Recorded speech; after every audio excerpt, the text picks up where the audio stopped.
Jeremias, capítulo de número 18, verso de número 1 diz: a palavra do Senhor que veio a Jeremias dizendo: levanta-te e desce à casa do oleiro, e lá te farei ouvir as minhas palavras. E desci à casa do oleiro, e eis que ele estava fazendo a sua obra sobre as rodas. Como o vaso que ele fazia de barro se quebrou na mão do oleiro, tornou a fazer dele outro vaso, conforme o que pareceu bem aos seus olhos fazer. Perceba uma coisa: Deus manda Jeremias descer à casa do oleiro, porque ele quer falar algo a Jeremias. Então, a ordem é descer para ouvir. Só que quando Jeremias desce à casa do oleiro, a princípio, em um primeiro momento, Deus não está falando com ele através de palavras. Não existe a voz de Deus. Existe uma cena. E essa cena do oleiro trabalhando é Deus falando com Jeremias. Sem palavras, mas com uma obra acontecendo perante os olhos de Jeremias. Isso me diz algumas coisas. Primeiro, Deus sempre, quando fala para ser compreendido. Deus não é um Deus de confusão, que quando fala nos deixa em dúvida.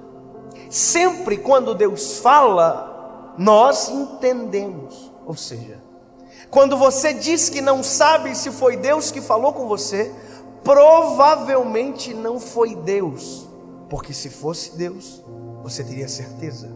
Deus não deixa dúvida, Deus se faz entender de várias formas. Quando Deus fala através de Jesus no Novo Testamento, quando é Cristo falando, Cristo se utiliza de parábolas. Por quê? Porque queria ser compreendido. Ou seja, no Velho Testamento e no Novo Testamento, quando Deus fala, Cristo fala, sempre há compreensão, não há dúvida. Então, nesse processo de Deus falar com Jeremias é explicável, porque quando Deus chama Jeremias, no capítulo 1, a Bíblia diz que Jeremias fala para o Senhor: Senhor, eu ainda sou uma criança. E aí Deus tranquiliza ele dizendo: Jeremias, fica tranquilo, que o que você falar serão as palavras que eu vou colocar na sua boca. Ou seja, se há limitação em você, essa limitação será vencida, porque quem vai usar você sou eu. Aleluia. E aqui, queridos, quando Jeremias desce à casa do oleiro, há um silêncio da voz de Deus, e parece que eu vejo isso. Jeremias para e fica observando o oleiro trabalhar enquanto a voz de Deus não se manifesta. E a Bíblia diz que o trabalho do oleiro acontece na frente de Jeremias. Mas veja, quantas vezes a gente já ouviu esse texto? Quantas vezes a gente já ouviu alguém pregar acerca desse texto? E olha, tudo que a gente ouve, tudo que a gente canta gera um filtro para que a gente olhe para uma palavra como essa e talvez perca detalhes que mudam todo o cenário. Quer ver? A gente cantou durante muito tempo que o oleiro quebrou o vaso, e que o oleiro quebra o vaso e faz de novo. Quebra-me, Senhor, e me faça de novo. Quantas vezes a gente cantou isso?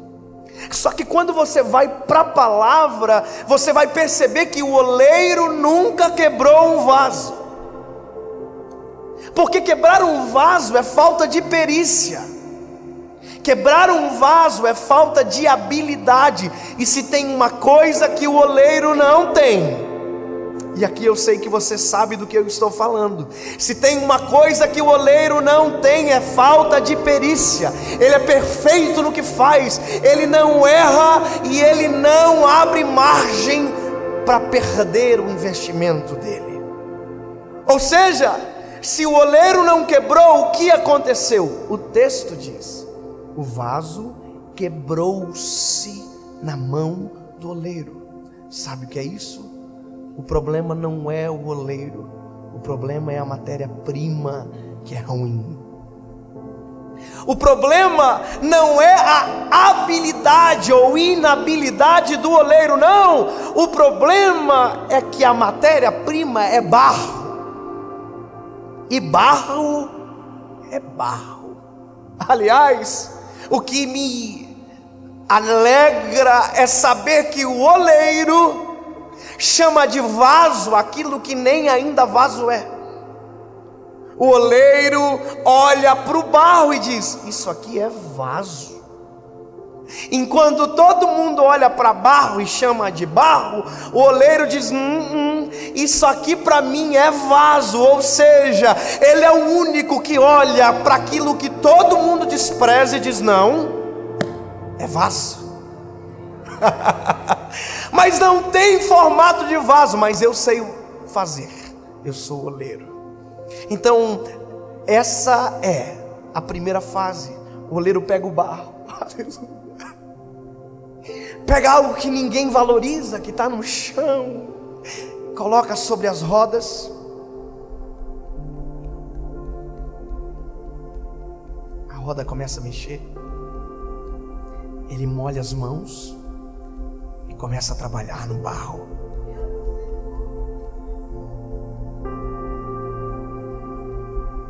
Só que a Bíblia diz que nesse processo o vaso se quebra. Quebrou-se na mão do oleiro. Só que, veja, você já viu chicletes quebrar? Não, porque tudo aquilo que é mole não quebra. Simplesmente perde o formato, perde a identidade. Então o oleiro está trabalhando no vaso, que ele chama de vaso, porque ainda é só um barro mole. Ele é o único que vê no barro, só ele enxerga. Ele está trabalhando. Aí o vaso se quebra. Sabe o que alguém que não é oleiro faz? Descarta essa matéria-prima e pega outra matéria-prima.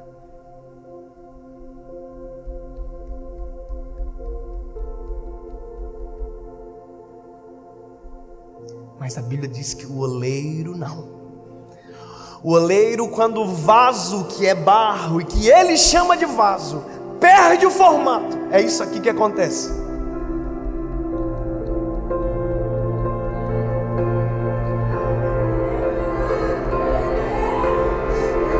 Ei, o lugar para perder o formato ou para quebrar como você quer é na mão do oleiro. Porque se você quebrar fora da mão do oleiro, você vai ser visto como todo mundo te enxerga, barro. Mas se você quebrar na mão dele, ele olha e diz: vou fazer novamente um vaso de novo. Porque ele não desiste da matéria-prima que comprou com sangue precioso na cruz do Calvário. E sabe o que é isso? Isso é o maior gesto de intimidade, porque o oleiro interfere em nós com as suas mãos.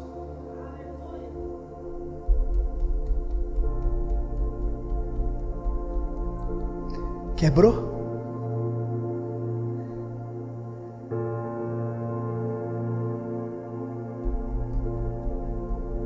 Eu não desisto. E isso Jeremias está vendo. Só que deixa eu te dizer, isso aqui é uma fase. E a nossa vida é feita de fases. Fases nas mãos do oleiro. Porque veja, esse vaso ainda não pode ser colocado nada dentro dele. O princípio de existência dele ainda não é atingido. Sabe por quê? Porque ainda não dá para colocar nada dentro dele.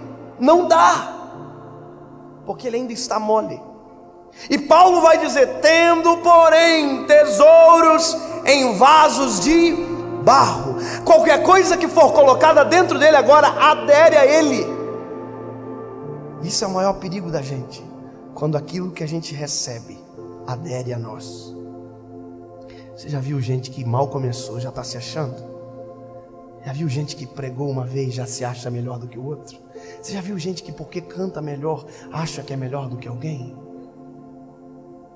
Eu sou melhor. Você é vaso igual a todo mundo. O que muda é o que tem dentro, e o que tem dentro não é seu, é dele. Só que veja, é por isso que a gente precisa respeitar as fases. Aqui, só porque tem formato de vaso não significa que é vaso.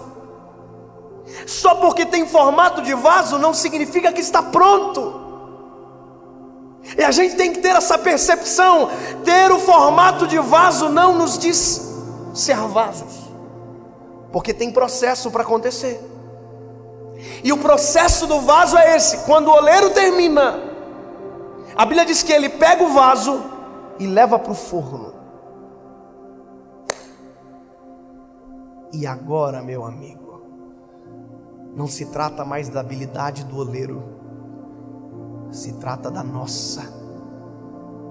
Não se trata mais da habilidade do oleiro, se trata do nosso caráter. Porque dentro do forno as mãos do oleiro não nos acompanham. Dentro do forno é um ambiente de solidão, mas é um ambiente de preparo, e que a gente precisa. É nesse momento que os não se apresentam na nossa vida. É nesse momento que a gente não consegue ver quando, porquê não acontece com a gente. Só que nesse momento é um momento de ficar em silêncio.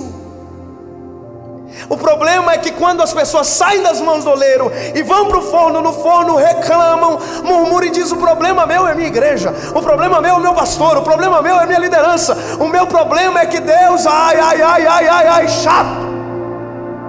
O problema é que você não entende o processo.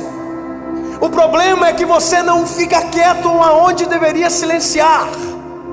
O problema é que a gente é imaturo, e por isso que tem gente que vive a vida inteira e não alcança o seu propósito. É porque não respeita um processo para viver o propósito. Nós precisamos entender isso. No silêncio, Deus está trabalhando. Você está angustiado dentro do forno. Deixa eu te dar uma notícia: é ruim dentro do forno, mas o forno fica dentro da olaria. Enquanto você está no forno, o oleiro está fazendo outro vaso, mas olhando para você, porque daqui a pouco vai chegar o momento que ele abre o forno e aquilo que era barro mole agora é vaso